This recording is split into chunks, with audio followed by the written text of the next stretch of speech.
رات کترا کترا کر کے پگھلتی چلے گی۔ اگلی صبح کا سورج پوری آب و تاب سے روشن ہوا۔ صبح کی ہلکی روشنی پردوں کے کناروں سے کمرے میں سرک رہی تھی۔ رات کی سجی ہوئی مسحری اب بکھری ہوئی لگ رہی تھی، پھول مرجھائے ہوئے لگے تھے اور فضا میں ایک عجیب سی تھکن گلی ہوئی تھی۔ ارحم گہری نیند میں تھا جب ایک مدھم سی سسکی اس کے کانوں سے ٹکرائی۔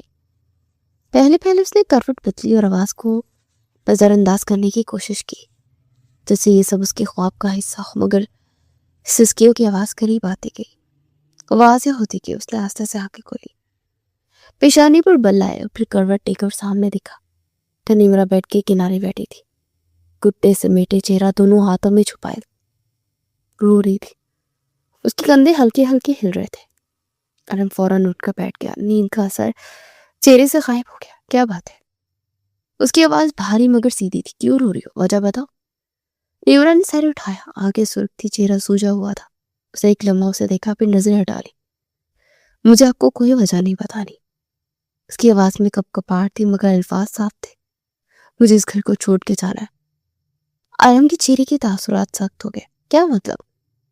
نمرا نے فوراً جواب دیا، جیسے وہ ساری رات یہ جملہ اپنے اندر دہراتی رہی ہو۔ آپ کیا سمجھتے ہیں میں کوئی مظلوم ہوں جو دور روتی رہوں گی اور آپ کے ظلم برداشت کروں گی؟ کمرے کی فضائیں یکدم بدل گئی۔ ارحم نے گہرا سانس لیا، پھر قدرے جنجلاہٹ سے بولا، بکواس کرنے کی ضرورت نہیں ہے، جو بات ہے وہ سیدھی طرح رکھو۔ وہ تھوڑا آگے جھکا، آنکھیں اس پر جما دی۔ کسی نے کل رات تمہاری برین واشنگ کی تھی، سچ سچ بتاؤ نمرا۔ نمرا خاموش رہی مگر اس کے چہرے کے تاثرات سب کچھ کہہ رہے تھے۔ ارحم نے بات جاری رکھی، جھوٹ کہنے کی ضرورت نہیں ہے، سب پتہ ہے مجھے، میرے بارے میں تم سے کسی نے الٹی سیدھی باتیں کی ہیں۔ نمرا نے فوراً سر اٹھایا، اس بار اس کی آنکھوں میں صرف آنسو نہیں، غصہ بھی تھا۔ آپ کی باتیں ہوں گی تبھی تو لوگوں نے کی ہے نا۔ اس کا لہجہ تیز ہو گیا، اور کل رات آپ میرے قریب آئے میری اجازت کے بغیر۔ وہ ایک لمحے کو رکی، پھر جیسے خود کو مضبوط کرتے ہوئے بولی، اور آپ کے انداز سے صاف پتہ چل رہا تھا کہ آپ ورجن نہیں ہیں۔ یہ جملہ کمرے میں گونج کر رہ گیا۔ ارحم کا چہرہ سخت ہو گیا۔ اسے چند لمحے سے خاموشی سے دیکھا، پھر دھیرے مگر واضح لہجے میں کہا، تم سے یہ باتیں کس نے بولی ہے؟ وہ سیدھا ہو کر بیٹھ گیا تھا، آواز میں اب سنجیدگی کے ساتھ تناؤ بھی شامل تھا۔ صرف مجھے نام بتاؤ، باقی میں تمہیں ثبوت دیتا ہوں کہ میں ورجن ہوں یا نہیں۔ نمرا کے لب ہلے مگر کوئی آواز نہیں نکلی۔ بلا وجہ شادی کا دوسرا دن برباد مت کرو۔ ارحم نے سختی سے کہا، نام بتاؤ جس نے تمہارا دماغ خراب کیا ہے۔ لیکن دوسری جانب خاموشی تھی۔ اس نے دوبارہ پوچھا، اس بار آواز تھوڑی اونچی تھی، کون تھا وہ؟ آواز آ رہی ہے تمہیں؟ میرا نام بتاؤ۔ نمرا نے نظریں جھکا لی، اس کے ہاتھ ایک دوسرے میں جکڑ گئے تھے، وہ کچھ بھی بولنے کو تیار نہیں تھی۔ چلنے میں دونوں کے درمیان تناؤ بڑی خاموشی رہی، پھر ارحم نے دھیرے مگر خطرناک لہجے میں کہا، ایک بات یاد رکھنا، اگر مجھے غصہ آ گیا تو تمہارے لیے بہت برا ہوگا۔ یہ سن کر نمرا کا دل جیسے سکڑ گیا، اس کی سانسیں تیز ہو گئی مگر پھر بھی وہ خاموش رہی۔ کچھ دیر بعد ارحم نے نظریں ہٹا لی، جیسے اس نے خود کو روک لیا۔ اس کا لہجہ سرد تھا، ٹھیک ہے مت بتاؤ۔ وہ بیڈ سے اٹھا، ایک لمحہ اسے دیکھا، پھر سیدھا حکم دیا، جاؤ تیار ہو جاؤ، میں نیچے جانا ہے۔ نمرا نے فوراً سر اٹھایا، آنکھوں میں ابھی بھی نمی تھی مگر اس کے چہرے پر ضد بھی آ گئی تھی۔ وہ ایک جھٹکے سے اٹھی، قدم زور سے زمین پر رکھتی واش روم کی جانب بڑھ گئی۔ دروازہ زور سے بند ہوا۔ کمرے میں ایک بار پھر خاموشی چھا گئی مگر اس بار یہ خاموشی صرف سکون کی نہیں بلکہ ایک ایسے تناؤ کی تھی جو کسی بھی وقت پھر سے بھڑک سکتا تھا۔ صبح تک یہ تقریباً 10 بج رہے تھے۔ لاؤنج میں ہلکی چہل پہل جاری تھی۔ عرفان ابھی تک موجود تھے، کوئی صوفے پہ بیٹھا چائے پی رہا تھا، کوئی ہلکی آواز میں باتوں میں مصروف تھا۔ دیواروں پر لگے فانوس کی روشنی دن بھر کی روشنی میں بھی ایک وقار پیدا کر رہی تھی۔ اسی لمحے سیڑھیوں کی طرف سے قدموں کی آہٹ سنائی تھی۔ سب کی نظریں ایک ساتھ اٹھی۔ ارحم اور نمرا ساتھ ساتھ لاؤنج میں داخل ہوئے۔ نمرا نے ہلکے رنگ کا سوٹ پہنا ہوا تھا، چہرہ بھی تھکا ہوا لگ رہا تھا مگر خود کو سنبھالے ہوئے تھی۔ ارحم ہمیشہ کی طرح پر اعتماد انداز میں چلتا اندر آیا۔